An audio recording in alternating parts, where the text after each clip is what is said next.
Shuhuje wowe ukurikiye TV ya Northwest Rwanda Field.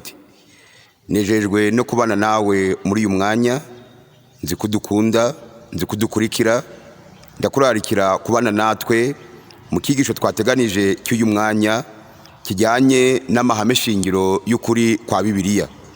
Mbere yuko dukomeza ikigisho cyacu, reka dusenge Imana.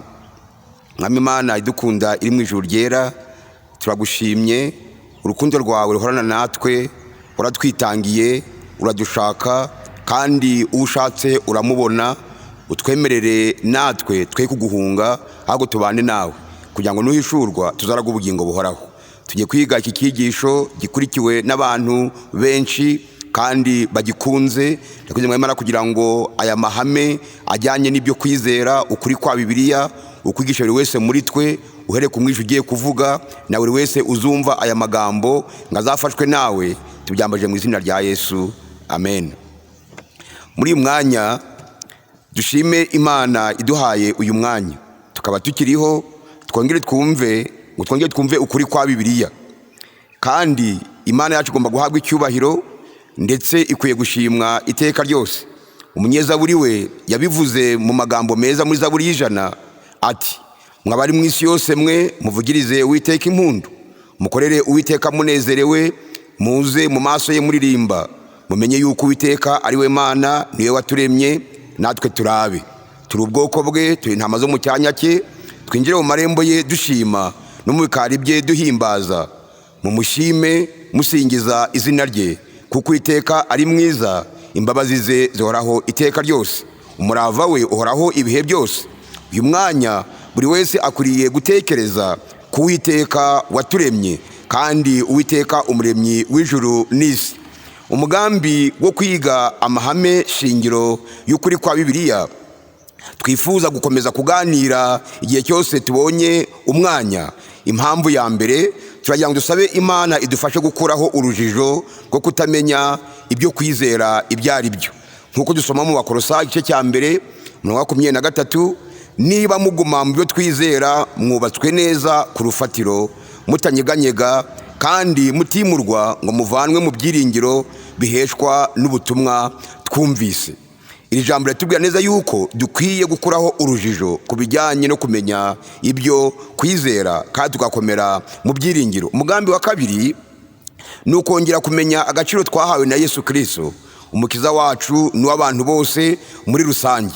Nk'uko dusoma muri Yohana 3:16, kuko Imana yakunze abari mu isi cyane, byatumye itanga umwana w'ikinege kugira ngo umwizera wese atarimbuka, ahubwo ahabwe ubugingo buhoraho. Impamvu ya gatatu ituma twiga amahame shingiro kuri kwa Bibiliya ni ugukurikiza ukuri kuboneka gusa mu byanditswe byera, ngo abantu bose bitegure kuba mu byanditswe byera biziranenge, kandi bitegure rwose kubana n'Imana, kandi bitegure yuko igihe bemeye ijambo ry'Imana, imbaraga y'Imana izabana nabo, igatuma batsinda icyaha Satani yazanye mu isi gituma abantu benshi badakunda Imana. Muri Yohana 8:32 hatubwira ngo namwe muzamenya ukuri, ukuri niko kuzabatura. Kandi Yakobo igice cya 4:7 aravuga ati: nuko rero mugandukire Imana, ariko mugwange Satani, nawe azabahunga. Iyi si yamanukiwe n'umwanzi Satani, ikimara kuremwa yari nziza kandi yari inejeje, ku buryo abantu bose bumvaga banejejwe no kubana n'Imana. Ariko kugeza uyu munsi ubona amahame y'Imana agenda asenywa bitewe n'imbaraga z'umwanzi Satani. Ingingo ya 4 ituma twiga amahame ni ukwirinda ibinyoma by'abahanuzi b'ibinyoma bigenda byiyongera, kandi bikagabanya imyizerere y'abantu bagombye kuba bazi Imana. Mu Baheburayo igice cya 4:12 hatubwira ngo kuko ijambo ry'Imana ari rizima, rifite imbaraga, kandi rikagira ubugi buruta ubw'inkota zose, rigahinguranya ndetse kugeza ubwo rigabanya ubugingo n'umusokoro, kandi rikabangukira kugenzura ibyo umutima wibwira kandi ugambirira. Mu mahame shingiro y'ukuri kwa Bibiliya tuzayakiramo ibice bigeze kuri 28. Ihame rya mbere rivuga ibyanditswe byera. Ibyanditswe byera ni umurinzi kuri buri muntu wese, Bibiliya itubwira muri Zaburi y'119 umurongo w'105 haravuga hati ijambo ryawe ni itabaza ry'ibirenge byanjye, ni umucyo umurikira inzira zanjye. Muri ihame rya mbere rivuga ibyanditswe byera, abizera bose bakwiriye kumenya yuko Bibiliya ari ijambo ry'Imana rihagije abizera bose kandi ko ryakomotse ku Mana. Iyo dusomye mu kabiri rwa Timoteyo cya 3 umurongo wa 15 wa 16 n'uwa 17 haravuga hati kandi uzi yuko uhereye mu buto bwawe wamenyaga ibyanditswe byera bibasha kukumenyesha ubwenge no kuzanira agakiza gaheshwa no kwizera Yesu Kristo. Iri jambo ry'Imana ritubwira yuko kuva kera kose Timoteyo yahawe inama yuko agomba kumenya ibyanditswe byera, kandi umurongo wa 13 uravuga ngo ibyanditswe byera byose byahumetswe n'Imana kandi bigira umumaro wo kwigisha umuntu no kumwemeza ibyaha bye no kumutunganya no kumuhanira gukiranuka, kugira ngo umuntu w'Imana abashitse afite ibimukwiriye byose ngo akore imirimo myiza yose kubw'ijambo ry'Imana aba afite kandi yamaze kwiga neza.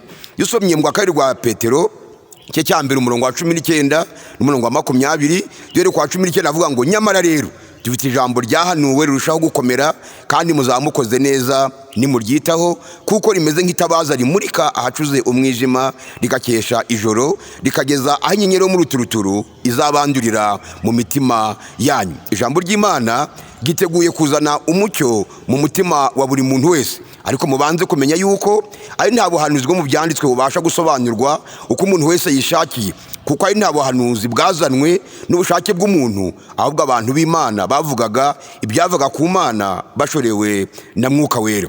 Reka uyu mwanya tuwuhe ijambo ry'Imana. Ijambo ry'Imana ntabwo ryazanywe n'abantu, ahubwo umwuka w'Imana niwe wandikishije ijambo rye akoresheje abahanuzi. Byanditswe bya rero mu isezerano rya kera n'isezerano risha rigizwe n'ibitabo 66. Isezerano rya kera ibitabo 39, isezerano risha ibitabo 27. Bibiliya ivuga neza yuko ijambo ni ijambo ryakomotse ku Mana. Iyo tuvuze ibyanditswe byera byitwa ijambo ryakomotse ku Mana, kandi abantu b'Imana bavugaga ibyayo kandi bakandika bashorewe na Mwuka Wera, nkuko dusoma mu kabiri rwa Petero cya 21, kuko ari nta buhanuzi bwazanywe n'ubushake bw'umuntu, ahubwo abantu b'Imana bavugaga ibyavaga ku Mana bashorewe n'Umwuka Wera. Icyaha cyaje mu isi kizanywe n'umwanzi Satani, kizitira uguhishurwa Imana yashakaga gutanga ubwayo ibinyujije mu iremo. Binyuze mu byanditswe byera rero biziranenge, isezerano rya kera n'isezerano risha, Imana ivanaho ibyatuzitira kubonana n'Imana mu ntekerezo, ku mubiri, mu by'umwuka, ikatumenyesha ubushake bwayo bwo kudukiza. Iyo dusomye Bibiliya tubona ubushake bw'Imana yateguye bwo gukiza umunyabyaha. Zaburi 119 umurongo wa 105 iravuga iti ijambo ryawe ni itabaza ry'ibirenge byanjye, rikaba umucyo umurikira inzira zanjye. Bibiliya ishura Imana nk'umuremyi. Mu itangiriro cya mbere umurongo wa mbere haravuga hati mbere na mbere Imana yaremye ijuru n'isi. Kandi koko udasomye Bibiliya nta handi wabikura. Mu gitabo cya kabiri ryo ku ngoma cya kabiri umurongo wa 11 haravuga hati kandi Hiramu yongera kuvuga ati Uwiteka Imana ya Isirayeli yaremye ijuru n'isi ihimbazwe, kuko yahaye umwami Dawidi umwana ujijutse wahawe ubwenge n'ubuhanga, akaba ari we ugiye kubakira Uwiteka inzu no kubaka inzu y'ubwami. Kadushime Imana yuko Imana itanga ubwenge. Imana umuremyi w'ijuru n'isi abayiringira ibaha ubwenge, kandi ubuze ubwenge akwiye kubusaba Imana. Ibyanditswe byera bitumenyesha iby'inyoko muntu uretse no kumenya ku kibazo cyacu n'Imana. Imana yerekana ko twangiritse mu buryo bukomeye, maze ikadufasha kubona igisubizo cy'ikibazo cyacu. Dusomye Bibiliya tubona yuko twangiritse kandi dufite ibibazo, ibyo twayisoma tukabona igisubizo cy'ikibazo cyacu. Kandi Bibiliya yerekana uburyo twazimiye tukajya kure y'Imana, maze igahishura Yesu ari we gusa wadushatse akatugarura ku Mana. Iyo tumaze kubona Yesu mu ijambo ry'Imana bituma twongera imbaraga mu rugendo, kandi akatwereka uko dukwiriye kwitwara. Yesu Kristo niwe nsanganyamatsiko y'ibyanditswe byera. Isezerano rya kera ryerekana umwana w'Imana, kariwe Mesiya umucunguzi. Muri Yobu 19:25 havuga hati ariko nge ubwanjye nzi yuko umucunguzi wanjye ariho kandi ko amaherezo azahagarara mu isi. Isezerano risha rihishura Kristo nawe nk'umukiza. Mu rwa mbere rwa Yohana igice cya 4:14 natwe twarabimenye kandi duhamya ko data wa twese yatumye umwana we kuba umukiza w'abari mu isi. Imana ihabwa icyubahiro. Reka tuvuge iyi nkuru. Igihe Satani yarazi neza yuko agiye kwigarura umuntu kandi birangiye burundu, ndashima Imana yuko yaje Yesu Kristo mu mubiri kugira ngo akunde yigaragaze kandi acungure umunyabyaha. Uyu munsi Satani nta mbaraga gifite ku bana b'Imana biringiye Yesu Kristo, kuko intambara turimo iri hagati y'ikiza n'ikibi, hagati ya Kristo na Satani. Yesu yaratsinze kuko yaje mu isi akababazwa, akabambwa, agahambwa, ku munsi wa gatatu akazuka. Bibiliya nihamya neza intsinzi y'ibya Yesu. Yesu nye mu Migani igice cya 30:5-6 ijambo ry'Imana ryose rigeragezwa niyo ijambo ry'Imana niyo ngabo idukingira, kandi igihe dukingiwe n'ijambo ry'Imana tuba dukomeye. Ntukagire icyo wongera ku magambo yayo kugira ngo itaguca ugasanga uri umunyabinyoma. Byanditswe byera rero kandi byitwa ibyavuzwe n'Imana. Mu Baroma igice cya 3:2 Abayuda babarusha mu buryo bwose. Icya mbere nuko babikijwe ibyavuzwe n'Imana. Bibiliya yitwa ibyavuzwe n'Imana. Ubwo ari ijambo ryavuzwe n'Imana rero rikwiriye kubahwa kandi no kubahirizwa. Ibyanditswe byera ni ijambo ry'Uwiteka. Uretse kuba ari byavuzwe n'Imana, ni ijambo ubwayo ry'Uwiteka. Ryaje rigera kuri Yeremiya, ngo dusaba muri Yeremiya cyambere umurongo wa mbere, ryaje rigera kuri Ezekeli, arabivuga ijambo ry'Imana ringeraho muri Ezekeli cyambere umurongo wa 3.